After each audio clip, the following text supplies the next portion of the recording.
Security blocked black man from own mansion. Face drained when he's billionaire owner. Get the hell out. This ain't a place your feet get to touch. You black piece of... I live here, Owen, if you just... You expect me to believe you live here? Please call the house manager. Shut your mouth. I can smell you from the gate, stinking like the slum you crawled out of. I'm only asking for one phone call. Face against the car, hands on the hood. Now. The black man pressed his palms flat, calm, silent. The way a man moves when calm is the only armor left. The guard had no idea he just spat on a billionaire. The Oak rigged up the and Benegov ended tank. his own life. 6 hours earlier, that same Friday morning, the sun was just beginning to climb over the east wing of the Oak Ridge estate. Inside a modest home office, far smaller than the 23 other rooms in the mansion, Friday morning. a man sat barefoot at a second-hand oak desk. He wore a faded gray t-shirt and drawstring pants. A chipped coffee mug rested beside his elbow. The mug read, in cracked white letters, "World's Okayest Dad." His name was Owen Fitzgerald. He was 44 years old, and he owned Meridian Quantum Holdings, a cybersecurity and quantum computing conglomerate valued at just over $12 billion. He scrolled through the quarterly report with one hand and sipped his coffee with the other. The house was quiet. Outside, a mourning dove called once, twice, then fell silent. Owen liked mornings like this. No cameras, no boardrooms, no handshakes that lasted 2 seconds longer than they needed to. His phone buzzed. He smiled before he even looked down. Cassandra, his wife, was calling from Singapore, 14 hours ahead, closing a deal with a shipping consortium worth $400 million by herself. "Tell me you're not working on a Friday," she said the moment he picked up. "Tell me you're not," he answered. She laughed. "I'm finishing. You?" "I'm driving into town. Fence post on the North Line is leaning. Thought I'd fix it myself before the weekend." There was a pause. Then her voice softened. "Owen, we have a groundskeeper." "I know." "You own a $12 billion company." "I know that too." "You're going to buy nails." "And brackets," he said. "And maybe a new level. The old one's bent." She was quiet for a moment. He could hear her smiling. "Don't tell the board, baby. They already think you're strange enough. That's why I married you. You keep my secrets." They said goodbye. He finished his coffee. Then he stood up, slipped on an old hoodie he'd owned since his MIT days, laced up paint-splattered work boots, and grabbed the keys to the 2009 Honda Accord he refused to retire. Owen hadn't always been a billionaire. He was the son of a Detroit auto worker, a man who'd come home every night with grease under his nails and a tired joke for his only child. Owen had earned a full scholarship to MIT at 17, built his first company at 24 in a rented garage after 18 venture capital firms had slammed their doors in his face. Each rejection, he later said, taught him something no business school ever could: how to be underestimated, how to stay quiet while other people mistook his silence for weakness. He funded 12 HBCU scholarship programs now. He invested in minority-owned small businesses in cities most executives couldn't find on a map. And he drove an old Honda on weekends, Because, as he once told his wife, money that changes how you dress changes how you think. And I liked the way I think. The Oak Ridge estate was new to him. He'd closed on it only 2 months ago for $85 million in cash through 3 layers of holding companies. He'd never been photographed there. He was notoriously private. No social media, no red carpets, no paparazzi shots of him leaving restaurants. Most of America had heard of Meridian Quantum. Almost none of them knew the face of the man who ran it. The estate's new security detail had been hired by an outside contractor, Ironcrest Protective Services, one of the largest private security firms on the East Coast. The head guard at Oak Ridge was a man named Gregory Hollister. Hollister had received Owen's client file 2 days earlier. He'd read the first page, then tossed it onto his desk and laughed to another guard. Probably some Saudi prince or some hedge fund wasp, same as always. He hadn't read the second page. He hadn't looked at the photograph. Owen drove into town. Greenwich in the morning was the kind of quiet that only money could buy. Wide roads, clipped hedges, zip code 06830, where, statistically, 94% of residents were white, and where a black man in a dusty Honda on a road like Whitmore Lane was the kind of anomaly certain eyes refused to let pass. At the hardware store, he bought brackets, nails, and a new level. The cashier, an elderly woman with kind eyes, chatted about her grandson. Owen tipped the bagger $100. Small act. It would matter later in ways no one could yet see.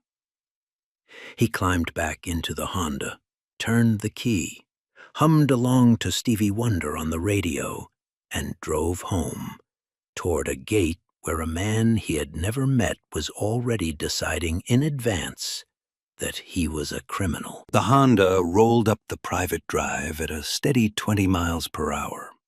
Gravel crunched softly beneath the tires. Sunlight flickered through the canopy of old oaks lining Whitmore Lane. Owen hummed the last bars of the Stevie Wonder song and reached for the visor to shade his eyes. Then he saw the guard step out of the booth. Gregory Hollister was a large man, 6'2", thick through the shoulders, with a neck that disappeared into the collar of his Navy uniform. Aviator sunglasses reflected the Honda back at itself. His right hand rested with theatrical calm on the grip of a black baton clipped to his belt. His left hand went up, palm flat, in the universal gesture of stop. Owen eased onto the brake. The Honda hissed to a halt 6 feet from the gate. He rolled down the window.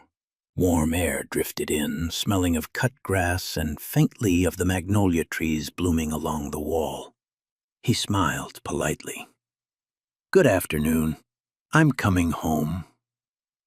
Hollister didn't move for a long moment.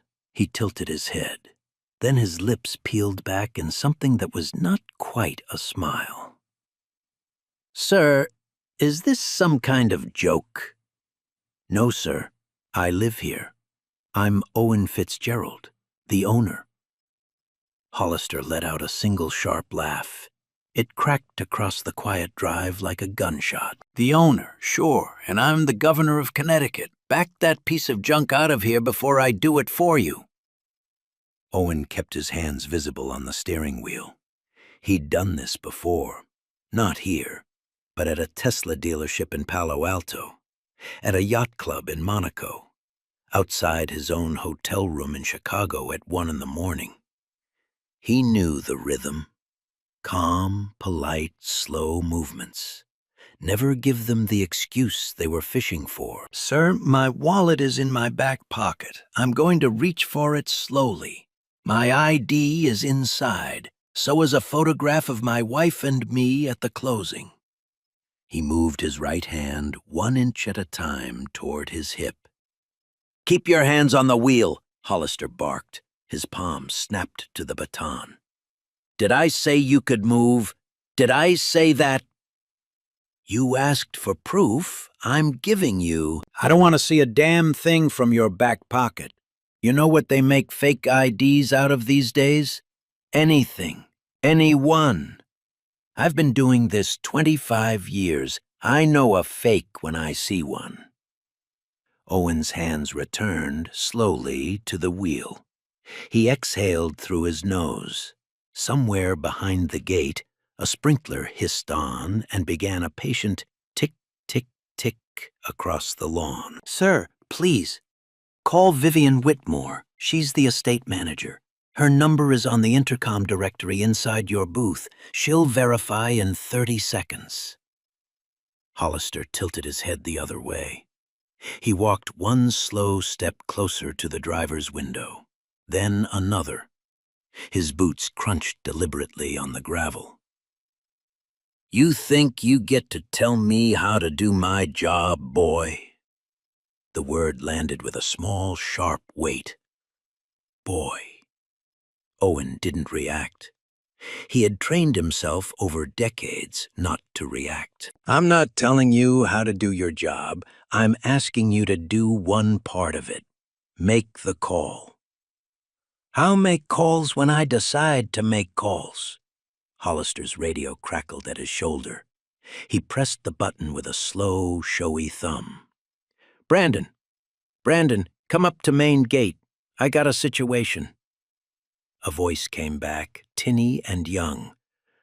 "On my way, Greg." Hollister let go of the radio. He turned his attention back to Owen and smiled. A small, cold smile, the kind that knew an audience was coming. "We're gonna handle this the right way, with a witness. I want somebody to see this, somebody to remember that I'm the one who stopped you." Owen didn't answer. Brandon Ashcroft arrived 60 seconds later on a green John Deere utility cart. He was 22, maybe 23, pale, freckled, with a uniform 2 sizes too big and a badge that still shone like it had been polished that morning. He climbed off the cart, looked at the scene, and visibly stiffened. "What's going on, Greg?" "Intruder at the gate, claims to be the owner." Hollister jerked his chin at Owen. "You believe that?" Brandon's eyes flicked to Owen, then to the Honda, then back to Hollister.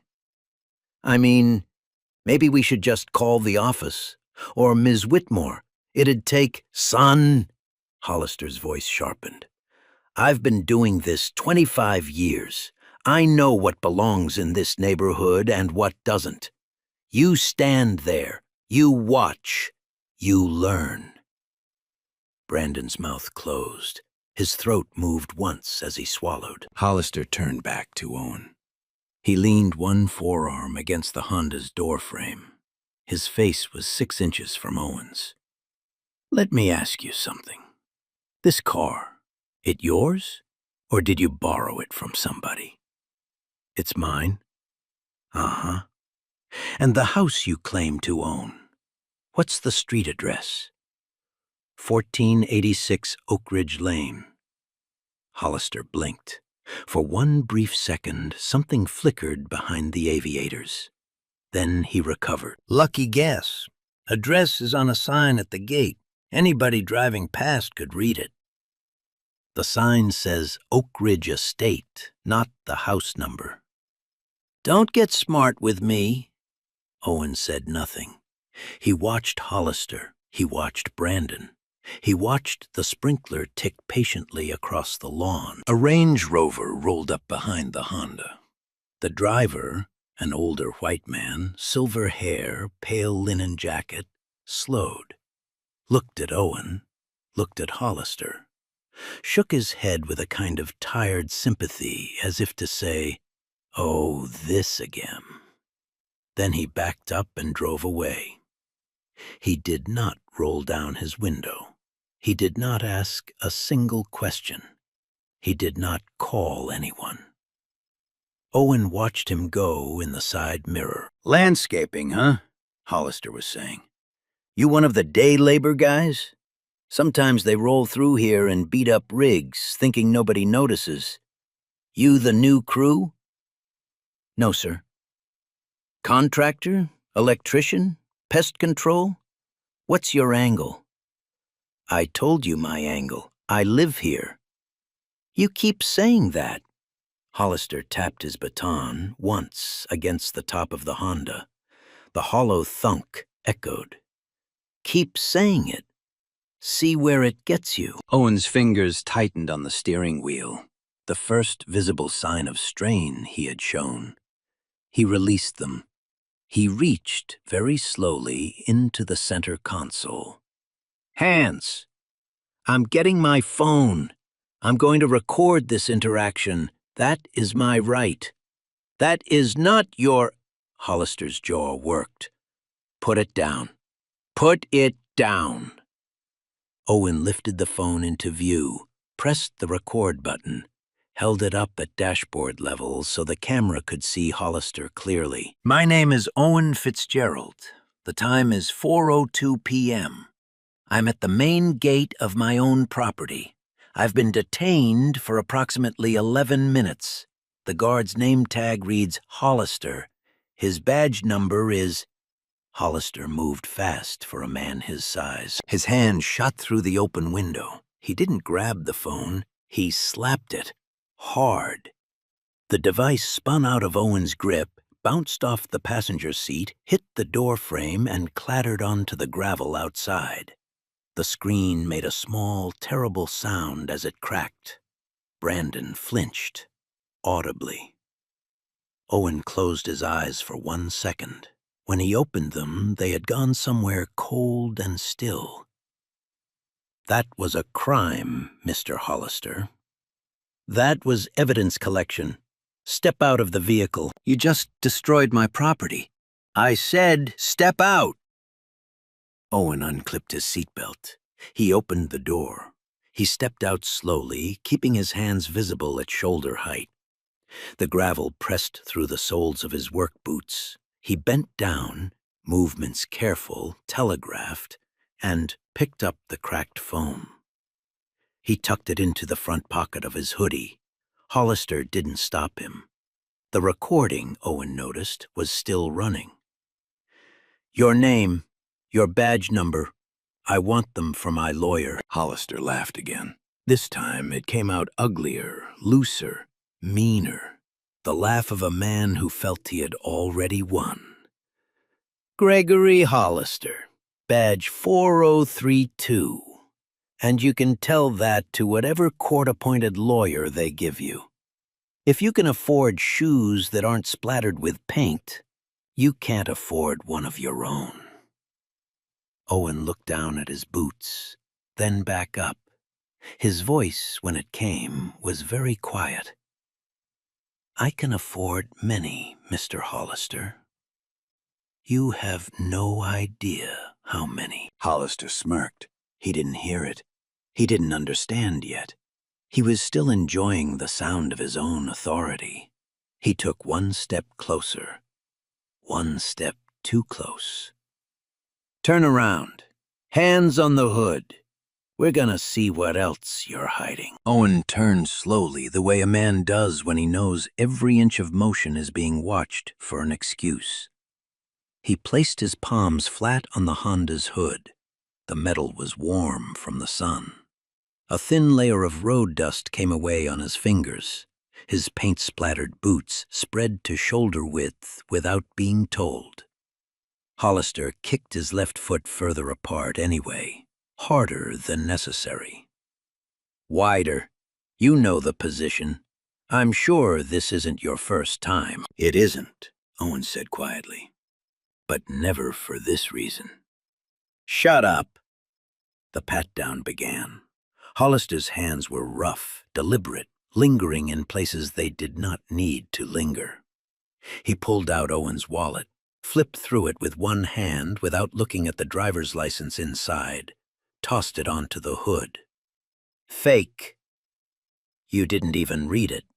Don't need to. I know a fake when I feel one. He found the second phone. The older model Owen kept in an inside pocket of his hoodie and held it up. 2 phones. Interesting. You know what kind of people carry 2 phones? Drug dealers. That's who. Or people who travel internationally for work. Shut up. Hollister pocketed the second phone. Evidence. Brandon shifted his weight.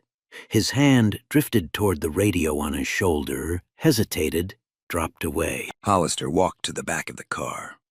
He yanked the trunk release through the open driver's door.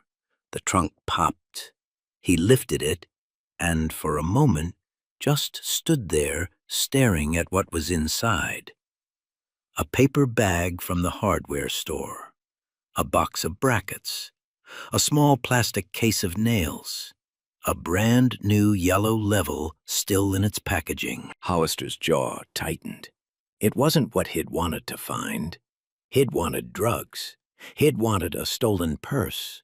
He'd wanted anything that would justify the last 15 minutes of his life. So he made something up. This a locked briefcase in here? There was no briefcase. There's no briefcase, sir. You can see what's in the trunk. I'm asking you if there's a locked briefcase in the wheel well, under the carpet. You tell me the combination now or I'm ripping this car apart. Sir, there is literally nothing else in that trunk. Hollister took his baton out of its clip. The sound it made, the hard plastic snick as it cleared the holster, was the sound of a line being crossed. Brandon took one involuntary step backward. His eyes widened. Greg, come on, man. Hollister didn't look at him. He raised the baton over his head, turned back to the car, and brought it down on the Honda's hood with everything he had. The sound was tremendous. A dull metallic crunch that echoed off the stone wall. Paint chipped. A dent the size of a grapefruit bloomed in the hood. Owen flinched. A small, single flinch, the first honest reaction he had allowed himself to show. Sir. Hollister raised it again, brought it down. The headlight on the passenger side exploded. Plastic shards skittered across the gravel. Still think you live here, boy? Sir, please. The third swing hit the driver's side window. The safety glass cracked into a spider web, held for half a second, and then collapsed inward in a sheet of crystalline pebbles. Glass rained down onto the driver's seat, onto the steering wheel, onto the floor mat where Owen's feet had been only moments ago. Owen's hands stayed on the hood. His shoulders were trembling now, not from fear, from a rage so old and so deep that he had learned to hold it perfectly still. Hollister reached through the shattered window with his bare hand. He knocked the cracked phone out of Owen's hoodie pocket. It fell to the gravel at Owen's feet. Hollister brought his boot down on it. Once, twice, a third time. Slow, deliberate grinding until the screen was reduced to fine black powder pressed into the stones. Now you can't record anything, can you? Then Hollister's fist closed around the back of Owen's hoodie. He yanked hard. Owen's body came off the hood, and Hollister shoved him forward, face first, back against the crumpled metal. Face on the car, hands on the hood. I said stay down. Greg, stop! Brandon's voice cracked. Stop, man, this isn't— Shut your mouth, Brandon. You want to be next? Owen's cheek was pressed against the warm hood. He could taste blood where his lip had split against the metal. He could smell the hot rubber scent of the engine bay. Somewhere in the ringing silence between Hollister's shouts, the sprinkler was still ticking patiently across the lawn. Your kind always has something to hide. Hollister snarled, leaning down so close his breath hit Owen's ear. Always. I've been cleaning people like you out of this neighborhood for 25 years. One more doesn't make a difference. I'm not hiding anything.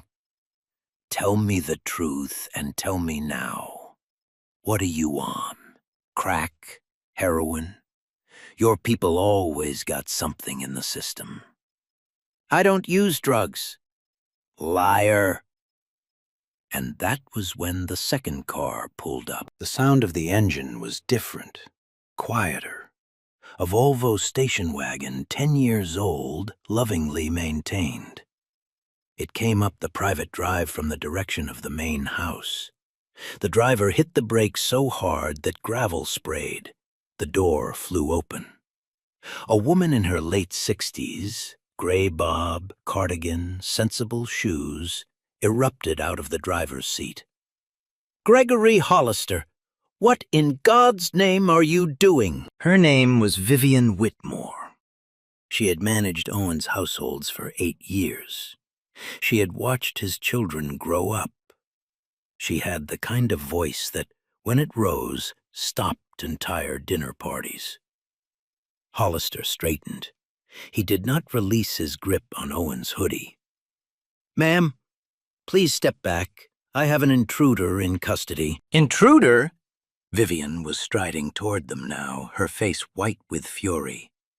That is Mr. Fitzgerald. That is the owner of this estate.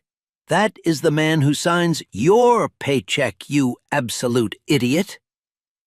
The words hit the air and hung there. Brandon made a small sound, like the air had gone out of him. Hollister, and this was the moment, the true moment, the moment the audience would remember, did not let go. He did not step back. He did not even lower the baton. Instead, he tilted his head and he laughed. It was a real laugh. Big, full-chested, genuine. He slapped his thigh once with his free hand. Ma'am, with respect, you've lost your mind. Gregory, no, let me get this straight. He turned slightly so Brandon could see his face, so the whole little audience could see his face. You're telling me, this ma'am, he gave Owen's hoodie a small shake, the one in the paint boots and the 10-year-old junk Honda, is the owner of an $85 million estate in Greenwich. Yes, Hollister threw his head back and laughed again, louder. Ma'am, if he's the owner of this place, then I'm a billionaire standing third in line in America, okay? Let's all take a breath and be reasonable here. He gestured at Owen with the baton, up and down, like a man presenting evidence in a courtroom. Look at him, Vivian. Look at him. The hoodie, the boots with paint on them, the filthy car, the 2 phones in his pocket, which, by the way, is a classic drug dealer move. You think a real billionaire, a real one, would show up at his own gate looking like this? You've been scammed, ma'am. It happens. These people are smart, some of them. They pick targets. They study. He's been playing you for months, probably, learning the names, learning the routines, waiting for his chance. Vivian's hand went to her mouth. Gregory, I have known him for 8 years. No, you've known a character for 8 years. You don't know this man. Let a professional handle this. Go back to the house. Make some tea. I'll sort it out. He is standing in front of you, bleeding, on his own property. Ma'am, step back or I'm going to have to detain you for obstruction. He turned to Brandon. Brandon, if she takes one more step, you put her in the booth. Brandon Ashcroft went pale. For a long, suspended second, the young guard looked at Hollister, looked at Vivian. looked at Owen's bleeding lip pressed against the hood of his own car, looked at the shattered glass on the driveway, looked at the phone ground to powder beneath Hollister's boot. Then he said very quietly, "Greg, I'm not doing that." Hollister's head whipped around. "What did you just say to me?" "I said I'm not doing that, sir." "You're fired. You hear me? Walk off this property right now. You're done. In this industry. Forever. I'll make sure of it." Brandon didn't move, but something had changed in his face. The soft fear had hardened into something else, something that looked, for the first time, like a grown man making a decision. Owen slowly lifted his hands off the hood. Hollister didn't stop him.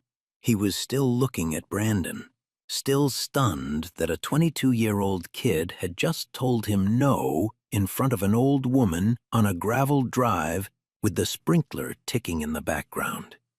His grip on the hoodie had loosened by instinct. Owen turned. Not fast, not aggressive. He simply rotated, took one step back from the car, and stood up straight for the first time in 20 minutes. He was not a big man, 5'10", lean, but when he stood up straight, really straight, something about him changed. The slouch of the hoodie became the stillness of a man who had just decided he was finished being polite. He didn't raise his voice. He didn't raise a hand. He reached slowly into the inside breast pocket of the hoodie, a hidden pocket, zipped, the kind of thing a man who traveled internationally learned to have, and pulled out a third phone, a slim black one, satellite-capable, encrypted. Hollister's eyes narrowed.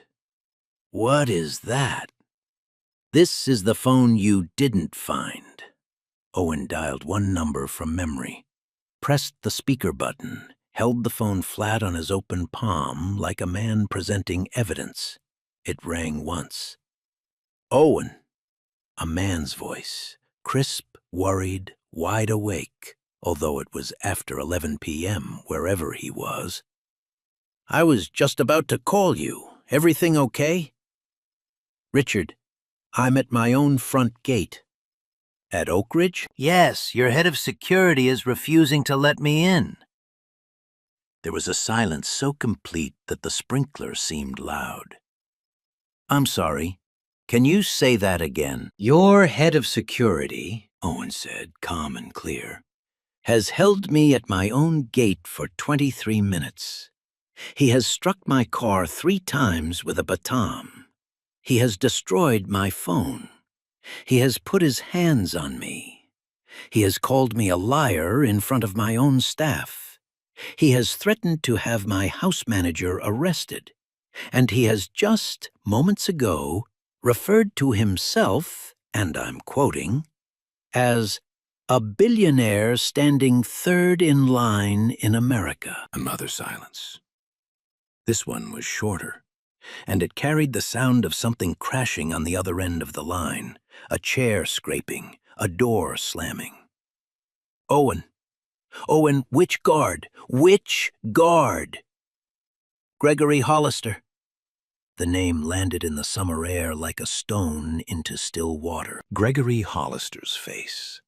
The face that had been laughing 90 seconds ago, the face that had been spitting the words, "Your kind," at a man pressed against his own car, went through something that is difficult to describe in any language.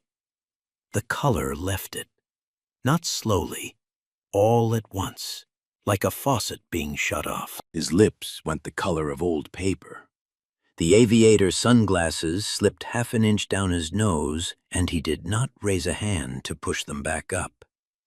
His throat moved twice, as if he were trying to swallow something that would not go down. The baton, still in his right hand, began to tremble, a fine, visible tremor that ran all the way to his elbow. His knees folded, not dramatically, a slow, honest fold. He caught himself against the hood of the Honda he had just destroyed. His palm landed flat on the dent he had made. On the speakerphone, the voice kept talking. Owen, he is fired. He is fired, effective this second. You tell him he is fired. Our regional supervisor is on his way now. The New York office has been called. I am on a plane in 40 minutes. I am so sorry. I am so sorry. I am... Richard, slow down. I want every piece of footage from every camera on the estate preserved, starting at 3:55 p.m. I want the body cam from Brandon Ashcroft preserved. I want Mr. Hollister's personnel file on my desk by tomorrow morning, and I want the files of every guard he has ever hired, trained, or supervised. Yes, yes, yes to everything, yes. And Richard, we'll discuss the $340 million enterprise contract separately, at a later date. I'm not making decisions in this state of mind. Of course, sir. Have the police been contacted? They are. They are being contacted right now. Greenwich PD, they'll be there in 5 minutes, less. Thank you. Owen ended the call. He put the phone back in the zipped pocket. Then he turned very slowly and looked at Gregory Hollister for the first time, eye to eye, the way Hollister had refused to let him look the whole time. Hollister's mouth was open. The baton fell out of his hand. It hit the gravel and rolled once. "Sir," Hollister whispered. "Sir, I didn't know. I was just doing my job. I was..." "Stop." Owen's voice was low, not cruel, just very, very tired. "Please stop." "Sir, I swear I didn't..." "You didn't know," Owen said. "That's the part you keep trying to hand me. I didn't know. You didn't know because you didn't want to know. You decided what I was in 2 seconds. You decided it from my skin. You decided it from my car. You decided it from a hoodie. And you've been dressing that decision up as professionalism for 25 years.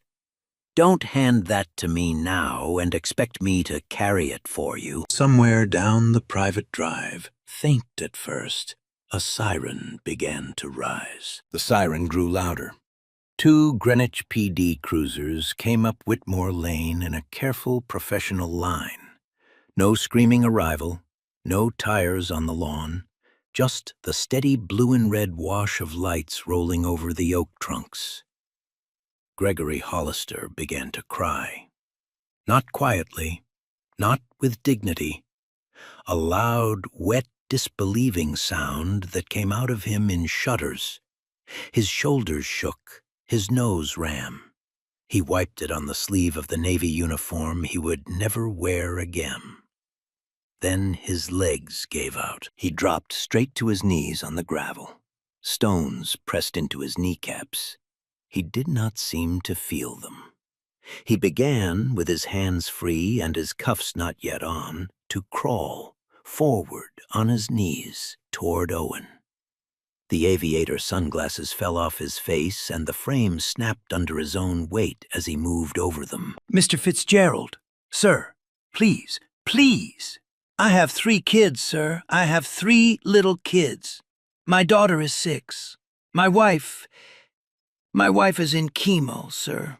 She's stage 2. We just... Sir, please. I will do anything. I'll quit. I'll quit today. I'll never work in this industry again. Please don't let me go to prison. Please, sir. I'm begging you. I'm begging you." Snot ran down his chin. A thin line of spit hung from his lip. He reached Owen's boots, and for one terrible second, it looked like he might try to grab them. Owen took one quiet step back. "Don't touch me, Mr. Hollister." "Sir, please." "I said, don't touch me." Owen looked down, not with triumph, not with satisfaction, with something that looked almost like sorrow. "Every person you wrongly stopped in 25 years," he said, "had a 6-year-old waiting at home. Every person you called boy had a wife, had a mother, had somebody who was sick. You didn't cry for them, Mr. Hollister. You didn't lose any sleep for them. You are not crying for what you did. You are crying because you got caught. Those are two very different things, and I won't pretend they're the same." He bent down, not to Hollister, but past him, and picked up the black powder of his phone, what was left of it. He closed his fingers around the shards and let them fall into his palm like sand. The first Greenwich officer reached them, Detective Harold Bennett, mid-50s, a man who had worked this town long enough to know when to move fast and when to move slow. He moved slow. "Mr. Fitzgerald, I'm Detective Bennett. Are you injured, sir?" "My lip. Nothing serious. We have an ambulance on the way. Who is this man?" "Gregory Hollister, head of security for the contractor. He is to be arrested." Bennett nodded once. 2 uniformed officers moved in. Hollister saw them coming. He began to scream. "No! No, no, no, no! Sir, please! Sir! I'm sorry! I'm sorry, okay? I said I'm sorry!" The officers got him under the arms and lifted. The cuffs came out. Hollister thrashed, not to escape, just to make it stop, and a dark stain bloomed across the front of his navy uniform pants. He didn't seem to notice. He was still screaming Owen's name when they walked him, half-carried, down the drive toward the back of the cruiser. Brandon Ashcroft stood off to the side. He watched the whole thing. Then he turned his face away and wiped one eye with the back of his hand and did not turn back. Vivian Whitmore reached Owen and, for a moment, simply held his arm. She did not speak. She did not need to. By 6:15 p.m. that evening, 3 things had happened. Richard Holloway had boarded a private jet from Atlanta. Ironcrest Protective Services after-hours stock had fallen 14% on a single leaked tweet. And a reporter named Nathan Blackwood, who had been chasing a story about private security for 3 years, got a phone call from an anonymous young man who would only identify himself as a guard who was there. At 11:48 p.m., from a long dormant account, Owen Fitzgerald posted a single sentence. "I was stopped at my own front door today for the crime of being black in Greenwich. I am fortunate. Most are not. I'm using what I have. Stay tuned." By dawn, it had been shared 4.2 million times. Nathan Blackwood was 51 years old, built like a retired long-distance runner, and had the kind of quiet reputation that made public relations officers break into sweat when his name appeared on their voicemail. He had been covering private security abuse for 3 years and had, so far, published exactly 0 stories. Not for lack of material, for lack of a witness willing to go on the record. At 6 in the morning, the day after Owen's post went viral, Nathan sat down across from Brandon Ashcroft in a Dunkin' Donuts outside Stamford. Brandon had bags under his eyes. He was still wearing the same uniform shirt from the day before. He had his body cam on the table between them. "You know what happens if you hand me that footage," Nathan said. "I lose the industry." "Yes. I already lost it," Brandon said. "I lost it the second I didn't pull him off that man. take the footage. Nathan took the footage. And that was the day the story stopped being about one gate and became about a pattern. The pattern was ugly. Hollister's 25-year career had left a trail that nobody, apparently, had ever bothered to follow. 23 formal complaints across 3 different security firms. 2 confidential settlements totaling $680,000. A buried internal investigation at the Greenport Police Department in 2003 closed when a 17-year-old black boy agreed, under pressure, to a sealed plea deal instead of a trial. Hollister had been quietly allowed to resign. He had walked straight into the private sector the following Monday. Nathan found the 17-year-old. He was 38 now, a plumber, married, 2 kids. He cried in Nathan's car for 10 minutes before he could speak, and then he spoke for 3 hours. The pattern kept widening. Within 2 weeks, 8 other Ironcrest clients, all of them black, all of them professionals, came forward. A pediatric surgeon had been detained for 40 minutes at the gate of her own vacation property in the Hamptons, accused of impersonating the owner. A college basketball coach had been forced to produce 3 forms of ID at a charity fundraiser he was the keynote speaker for. A black delivery driver had been threatened with a baton for delivering an expected package to the correct address. Every single one of these incidents had involved guards hired, trained, or personally supervised by Gregory Hollister. Nathan's investigative piece aired on a major Sunday evening program 21 days after the gate incident. 22 minutes long. It was called The Gatekeepers. In the middle of the piece, for exactly 11 seconds, the camera held on Owen Fitzgerald. He was sitting in his own study now, in a simple blue sweater, no tie. He was asked what he wanted to happen to Gregory Hollister. He thought for a moment. Then he said, "I don't want Mr. Hollister to suffer. I want him to be accountable. Those are different things. Suffering is just revenge. Accountability is the foundation of a civil society. And we have been letting men like him walk away from accountability for an awfully long time." 11 seconds. That clip alone was shared 23 million times before the week was out. The FBI's Civil Rights Division announced a preliminary investigation on Tuesday. The Connecticut Attorney General's office opened a parallel state probe on Wednesday. Ironcrest's board of directors held an emergency meeting on Thursday. By Friday, Richard Holloway had tendered his resignation, with "my deepest apologies and full cooperation," as his statement put it. The trial began 6 months later. Judge Margaret Sullivan presided. She was 71, silver-haired, unreadable behind her glasses, and known within the Connecticut bar as a woman who had never, in 19 years on the bench, once raised her voice. The charges against Gregory Hollister had grown.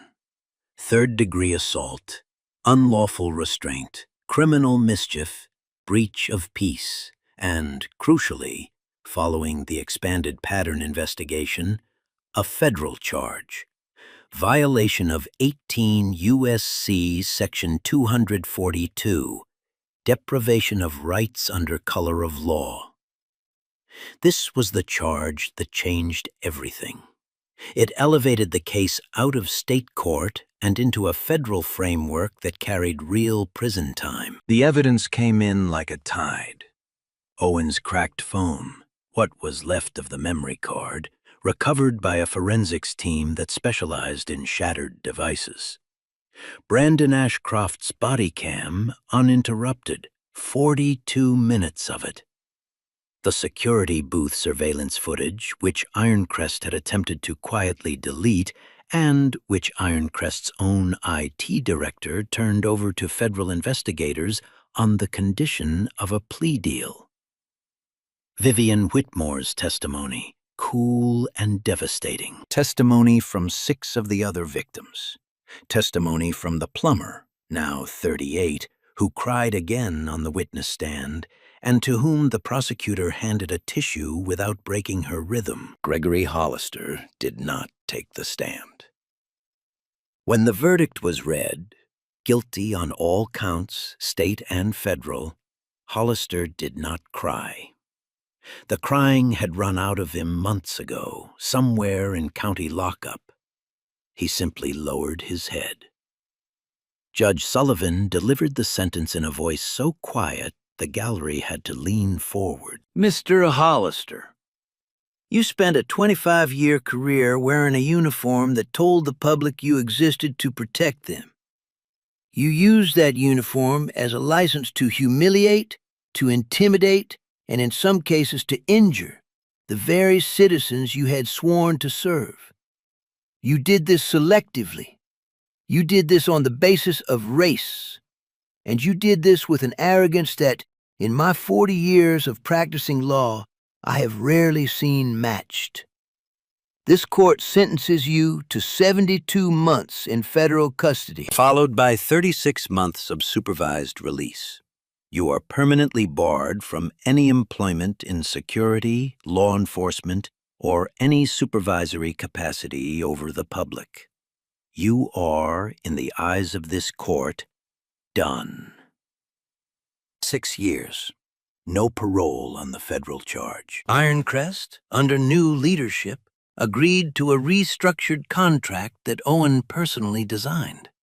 All training materials made public. An independent civil rights compliance officer with full veto authority over hiring decisions approved by Owen's foundation. A mandatory $15 million annual contribution indexed to inflation for a minimum of 10 years. Within 2 years, Ironcrest would become, ironically, almost impossibly, the most ethically audited private security company in the United States. And Brandon Ashcroft, the 22-year-old who had said no sir when it mattered, was hired, with Owen's personal signature on the offer letter, as the first program coordinator at the initiative. His criminal justice degree was fully funded.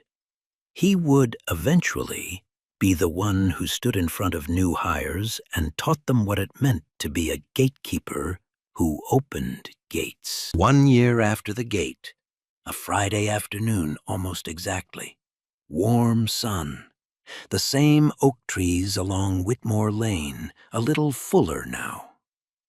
Owen Fitzgerald drove up the private drive in a new Honda, not because he had to replace the old one. He could have driven anything, but because he had liked the old one and the new one reminded him of it. The hoodie was the same. The paint-splattered boots were the same. The mug of black coffee in the cup holder was the same. The gate was the same too, but the man standing in front of it was different.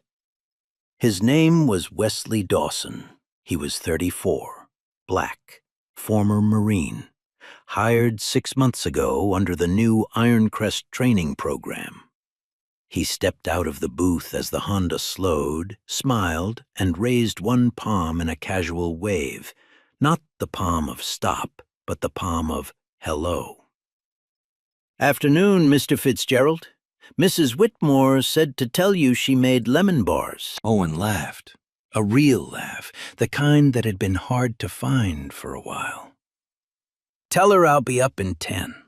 I need to fix the north fence post." "Yes, sir."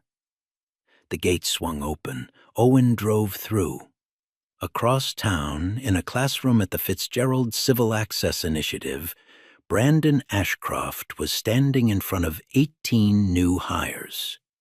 He wore a navy polo with a small gold pin. He had gotten a little older in the face. He didn't look 22 anymore. "The first rule," he told them, "is simple. Your job is to assume that the human being in front of you belongs here. Until a fact, not a feeling, not a hunch, not a gut instinct about what kind of car people drive, until a fact tells you otherwise. That is the whole job. Everybody in this room is going to get tested on that rule at some point, probably in the first month. And when that test comes, I want you to think about a man who stood on gravel, calm, while somebody destroyed his car. And I want you to think about the guard next to him who didn't say anything. And I want you to ask yourself which one of those two men you want to be when the moment shows up. In a federal correctional facility in Pennsylvania, Gregory Hollister was 13 months into a 72-month sentence. He worked in the prison library. He had, according to one quiet report, written 14 letters of apology, one to each victim he could identify by name. Most had gone unopened.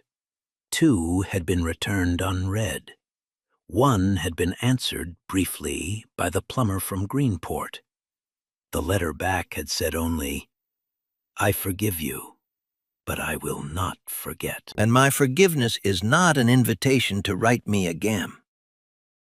Hollister had not written again. Whether any of this meant he had changed, nobody, not even Owen, claimed to know. "That's not for me to say," Owen told one reporter who asked. "The system is finally treating him the way it has treated too many people who look like me. Equal justice. Imagine that." Owen parked the Honda by the north fence post. He pulled the new level out of the trunk. He knelt in the grass. The metal of the bracket was cool in his palm. A mourning dove called once, twice, from somewhere in the oak tree above him. He hammered the first nail, then the second. The post straightened, the fence held. Small work, honest work, good work. Dignity is not something anyone can give you. It was yours the day you were born. But there are men in uniforms, in offices, at gates, who will spend their whole careers trying to take it from strangers. The only thing that stops them is the rest of us, choosing out loud not to look away. Owen Fitzgerald had resources to turn one bad day into systemic change. Most people don't. That's why his story matters. But the one you've lived or witnessed or stayed silent through, that matters just as much. So tell me, have you or someone you love ever been treated like you didn't belong somewhere that was absolutely yours? What happened? What did you do? Or what do you wish you had done? Drop your story in the comments. Read each other's. This section is about to become a library of real American life, and I don't want you to miss a single entry. If this one hit you, smash the like button so the algorithm carries it to somebody who needs it today. Subscribe if you want more stories where justice actually shows up. And share it with that one person in your life who still says it doesn't happen here. Every gate in this country was built by somebody, and every gate can be opened by somebody else. Make sure the one you guard, in your workplace, in your neighborhood, in your own heart, opens for everyone who belongs on the other side. I'll see you in the next one. Be kind out there, and be loud when it matters.